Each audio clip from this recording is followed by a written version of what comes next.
ugiye muri TikTok zawe nta kintu na kimwe no witegura kandi urabizi ko ngabo ari mu nzira ze. Ndakwinginze mfashe ibintu byose ubishyire ku murongo. Ndaje mbikore mu kanya hawe ngubu mu kanya urabubwira ngo ndaje mbikore mbikore. Ako na ibintu byose wabigize intambara. Chance ibintu nibiteguye kare sheri mbabarira utakomeza kuvuga ngo mu kanya bikaza kwangirika.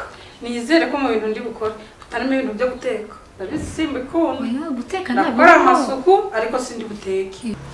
Ariko Chance eba kuntu buri fere kuba ngo ntude mu gikoni ngo uteke we. Ugukumva nawe ni sawa. Nushaka umugabo nzagenza mbatekereje rero. Ariko nawe ibintu byo guteka niki? Gushaka umugabo se ni ngombwa guteka. Nabakoze se bamaze iki? James ni umukire sheri. Nzaya nshaka abakozi. Ibintu birahinduka. Bihinduka? Yego. Ntunage imesi. Oya none oya ntabwo nabikora we ntabwo nabikora. Gusa reka ngende. Ubwo neze kugenda nkore bivuga. Tuvuze James ndibuka. Yego. Usika yambwiye ko ari buze guha ngabo gift. Gift se James na ngabo baraziranye se? Erega umenye ko sheri wanjye arashaka kwiyegereza imiryango ikamumenya. Wow, uramwana zumubare. Urumva arababoneyeho no kwipresent. Cyane. None se abantu niba bishe bambaza ngo mbese no wahehe? Ego, ni byiza pe. Rero ngiye ngo araza guhanga gift. Negereje ngo ndebe gift ari buze. Urayizi ni Nibango. Njyanye amatsiko ku kazi. Kuba tubimenye amazi yashire muri gurude. Gendro yasanga aranje. Okay. Natunganye. Sawa kasikeza.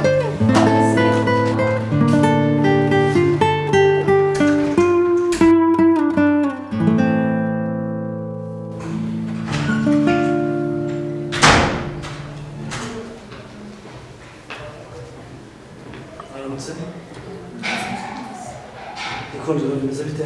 Bimeze neza rwose. Hanyuma babashyitsi duherutse kugira abakoreye fagitire neza? Umwe muri KMC. Abo ngabo. Abakoreye fagitire? Abo dosiye yabo sinzi ngo wayirebyeho.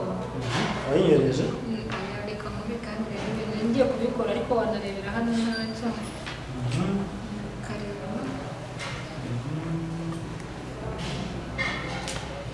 Okay. Ubona ikoze neza? Ariko nabo bari bushize nabo bakorera fagitire dore ko nabo bishyuza kandi noneho iyi ngiyi nayo uze kwinyohereza kugira ngo nze gukomeza ndebe babandi baba banamamagaye bambwira ko ngomba kukabakorera bakatwishyura kuri nabyo narindi hanyuma hari inama ngiye kujyamo wa musaza bakubwiye ko agira mu gihe ki tumaze kuvugana mu mwanya ambwira ko agera inaha mu masaha 10 zo mu Rwanda zuzuye nyine saa 10 zo mu Rwanda zuzuye wahari nyine se ahageze sinamenya ariko ngiye kuba ngiye mu nama naza kuza uransinyara ndagerageza ku buryo saa 8 naza kuza tugenda kugira ngo twirinde ambutiyashe ya hariya za Remera kugira ngo tubashe kugeraho hakiri kare. Yego. Sawa? Sawa.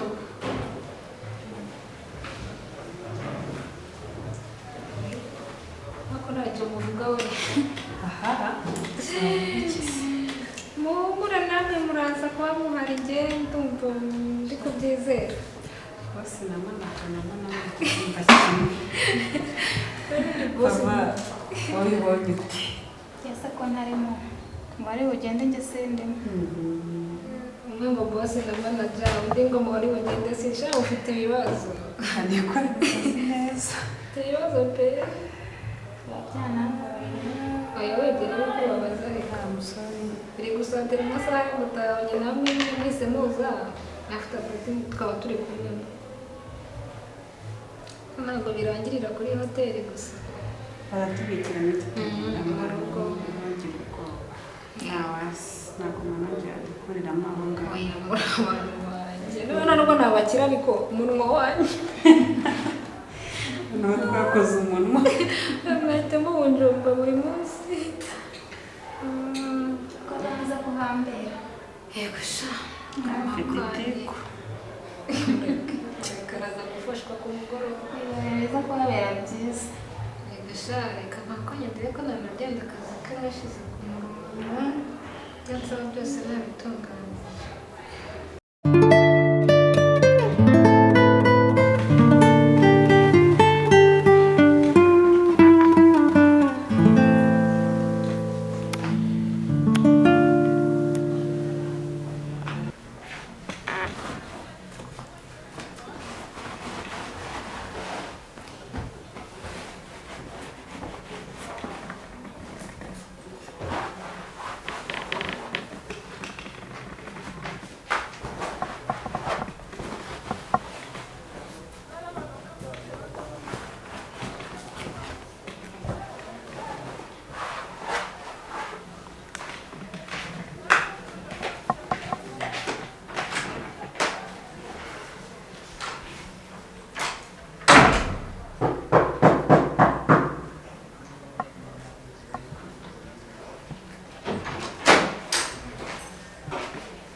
Karibu. Welcome, sweetheart. Safa chérie. Mese neza. Sawa. Umuntu usa na gift yanjye. Mfite ikintu cyitwa mu matsiko. Amatsiko. Uri uzikuremo. Uranyereka ikintu kibi. Ntabwo bishoboka. Kikure mu mutwe. Ndarebamo. Ntabwo twagenda ntararebamo. Ahubwo first of all ahubwo nanjye kuyibitsa hano. Kuko kuyigenda ndabona byangoye. Wow. Ariko nureba mu gahini. Oya. Ubundi n'ibirasinze mu kabimena. Kandi uyipfunduye Tuwaretse nkareba. Ntabwo bishoboka. Shamba bari. Kandi nayifungije tutari kumwe chérie. None se nyine niyo mpamvu nshaka kureba. Ntabwo bishoboka rwose. Ngiye kureba mu mutwe. Basi reka ngire gutya. Ubu yeshira kuri Ndeba ko- gisirinze n'ubundi. Harimo graphese. Uko harimo graphese byahita bigaragara. Nyine ndukuraho gakeya nongere ngicira. No, Ntabwo kugira nukuri amasaka. ntabwo wari bubimenye. Ntabwo bikunda. Shawamba bari.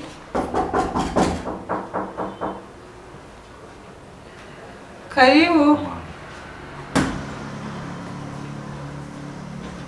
Oh, mama ni karibu. Neza mwana Bravo. umeze Ni sawa maze ndagukumbuye. nanjye cyane mwana wanjye nari gukumbuye Ni karibu. cyane muraho amahoro Ni karibu. Sana ngufasha.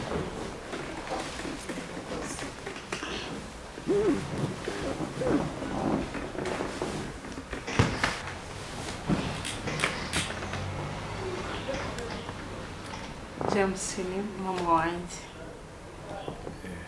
Mama. Uyu ni umukunzi wanjye. yewe ni sheri wawe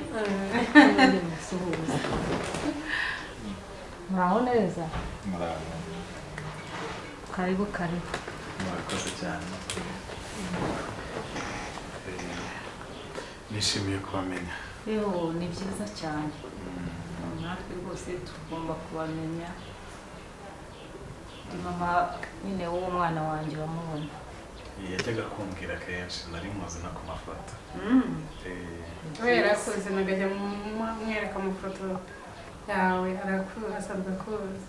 yego buri mu bintu se bifite gahunda Nakubwiye.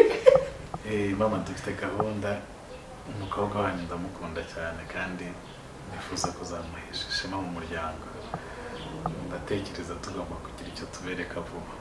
aho ni byiza mwana wacu ni mwiza twamuhaye bwiza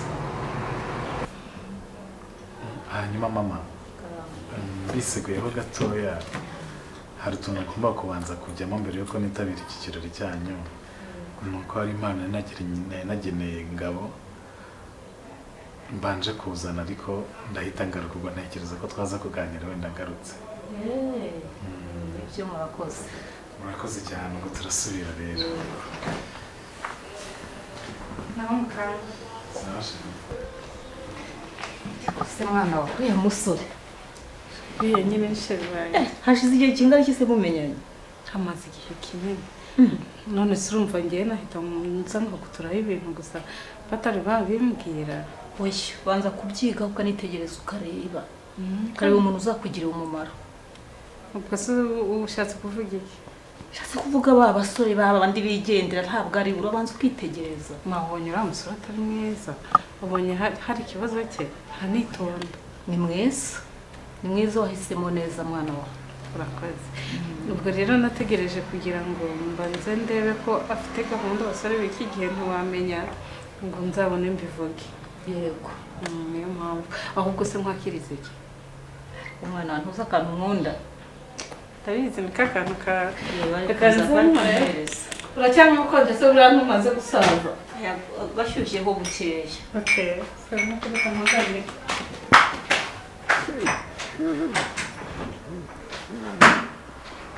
Shukura boss Imana we ndongeye ndagushimiye wakoze cyane be kuba witanze ugasiga akazi kawe ukaza kumfasha kwakira umusaza wanjye nawe ukacyabitekereza ngo ni by'agaciro. Wakoze. Niko mbayeho jewe niko mbayeho umukozi yakora neza numva akanshimisha nanjye numva namushimisha nkamugira umukozi umuntu w'umuryango wanjye ntabwo namugiye nkamufata nk'umukozi. Harya bambwira ko umusaza wawe amaze imyaka ingahe? Yaba wenda ababosi bose bameraga nkawe unaho umusaza wanjye we amaze imyaka igera muri 20. Yagiye nkiri umwana wumve ko nyine nayo nkiri muto pe. Ko abakobwa mukunda gutembera se wowe nawe ufata indege ukagenda mukajyana hanze? Nyine nari umwana nabikubwiye. Ikindi shangazi ntiyari gusigara wenyine namubyara wacu yari akiri muto kandi twebwe baramusigiye mbese njyewe ntabwo kugenda nari mbyemerewe. Araje rero umusaza wawe n'umuhanga baraje ahita ashinga bizinesi si kubyumva wowe? Ntabwo byabura nubwo atarabimbwira nturabigana ariko ntibyabura nyine. Njyewe niko mbitekereza ko mbyumva kandi nawe niko byumva wenda nuko sinzi nkawe niko byumva ariko numva ariko njyewe niko mu bitekerezo byanjye niko mbyumva numva ko agiye gushinga na bizinesi. Birashoboka ko yabonye ku isi waba ari byo byiza akaba yihafatishiriza. Akabura najya kugura nk'amafaranga afite uko ngana. Bose ubora winsetse urumva ajya kumbwira amafaranga afite. Cyakora icyo yakoze nicyo da kujya gushaka amafaranga amara kuyabona yagwije agahita atekereza ko agomba kugaruka mu iwabo akagira ibikorwa hakorera nabyo ni byiza. Naramuka aje wenda ukabona agize igitekerezo cyo kugira ibikorwa runaka akora ni ibintu byiza bizanadushimisha kandi nawe bizagushimisha cyane ko urubyiruko tuba twumva twakwigomera imahanga. Akenshi ariko we urabona ko ni umuntu azi ubwenge. Ubwenge ntabwo yaguma mu mahanga. Njye sinari kuzagaruka. Abakobwa n'ubundi ko mubayeho akenshi muhita mushaka n'abanyamahanga mukaba mwimuye kuri phone gusa. Ndumva rero ni byiza kuba yaza ubundi agakomereza ubuzima ahangaha yamara kugira icyo akora niyo yasubira ntacyo bitwara. Bazajya mumuha inama nk'aho ababosi byose azabigeraho. Ibikorwa natwe iwacu urabona ko biri gutera imbere. Reba etaje hariya urabona ko amajyambere yahageze umuhanda muzima. Ubundi se umuhanda baba bakurikiye n'ama etaje hari ikindi? Ngabaraje ntahabona arumirwa ukuntu yahasize. Nabaraje yubaka etaje. Twikorera amabido ku mutwe. Kubura hasi mu itaka none amapave iki mbese. Reka twigende. Tukagende.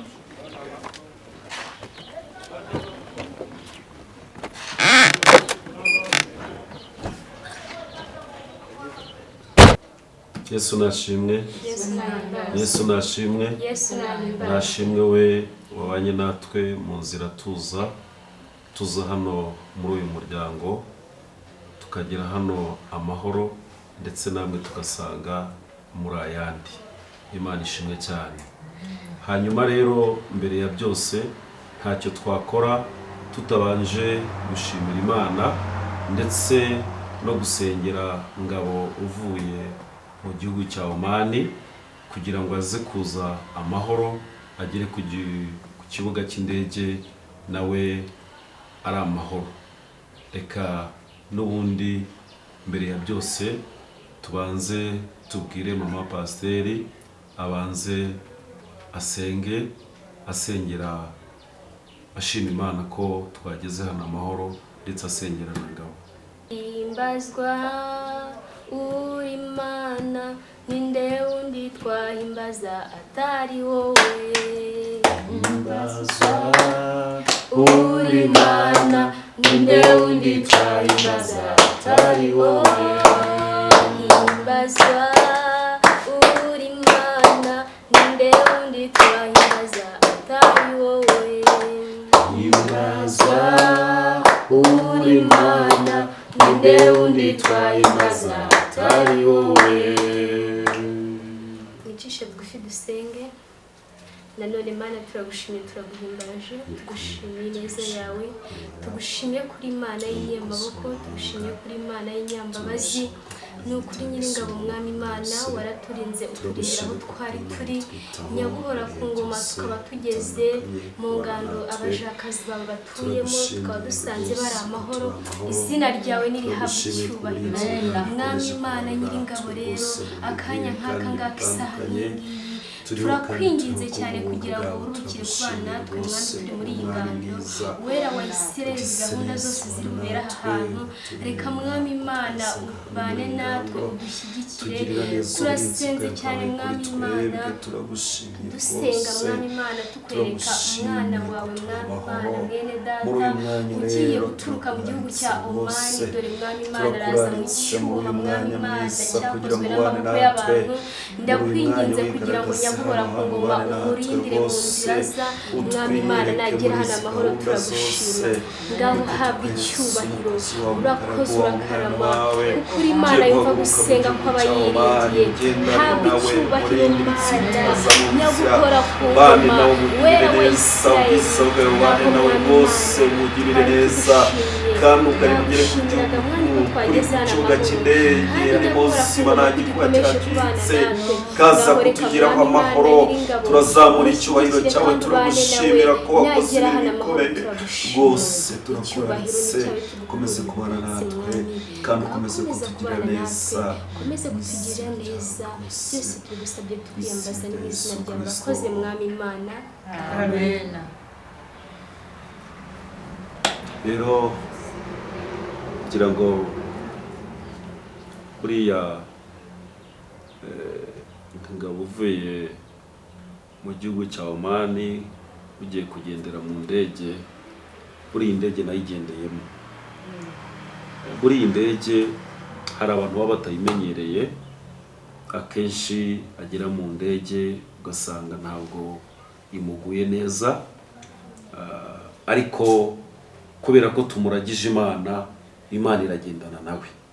iragendana nawe kandi ndumva mfite kwizera ko Imana igendana nawe akagera ku kibuga cy'indege amahoro, akatugeraho amahoro. Icyo cyizere ndumva ngifite, ndumva ndi mu mwuka wo kwizera ko ibana nawe akaza kutugeraho amahoro rwose, kuko Imana ni iyacu. Imana ibana natwe, ikagendana natwe, ikavugana natwe, kandi icyo cyizere ndumva gifite ko aza kubana natwe hano hantu muri ibi bihe by'ibirori byiza muri uyu mwanya. Yego nibyo naramusengeye pe, umwana wanjye naramusengeye cyane, kuva akigenda naramusengeye. Muragize Imana kugira ngo izamurindire muri kiriya gihugu cy'amahanga, ariko Imana yarabikoze. Yego, Imana ishimwe rero kuko yamuzanye. byari ngombwa ko tubana namwe muri uyu muryango rwose muri iki kirori cyo kwakira Ngabo ava muri Omani. Byari ngombwa, ahubwo se nta makuru y'abantu bagiye kumwakira ku kibuga cy'indege mwaba mufite kugira ngo tumenye ko gahunda zimeze n'aho bageze, kugira ngo tumenye ko gahunda zigomba gukurikizwa?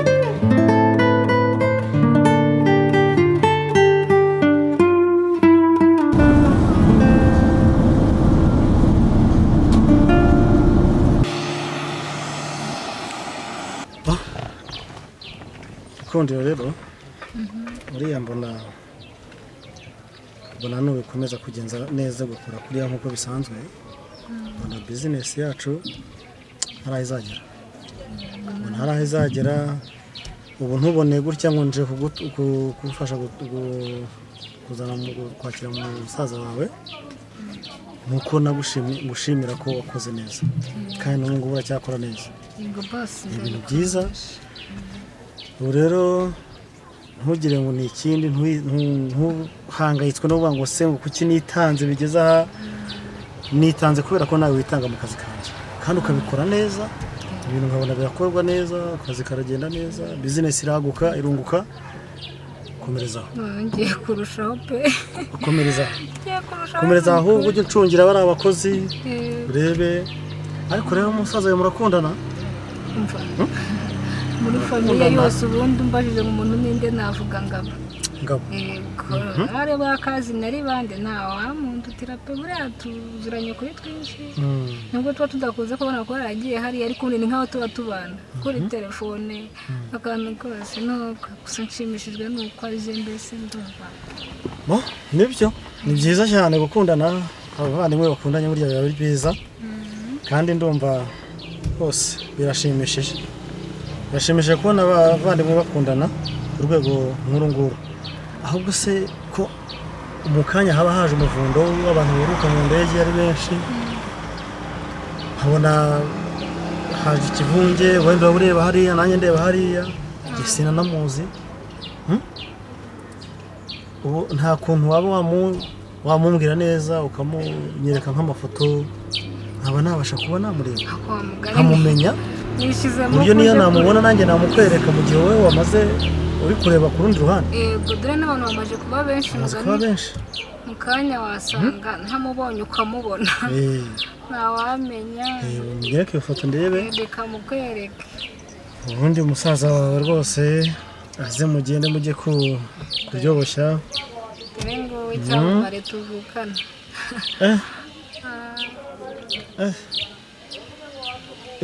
simbona muzi se ndamuzi uyu ndamuzi cyangwa usa n'umuzi uzi yitwa nde uwo nzi yitwa Ngabo none ari we niwe Ngabo ndamuzi ahubwo se simbona n'indege ije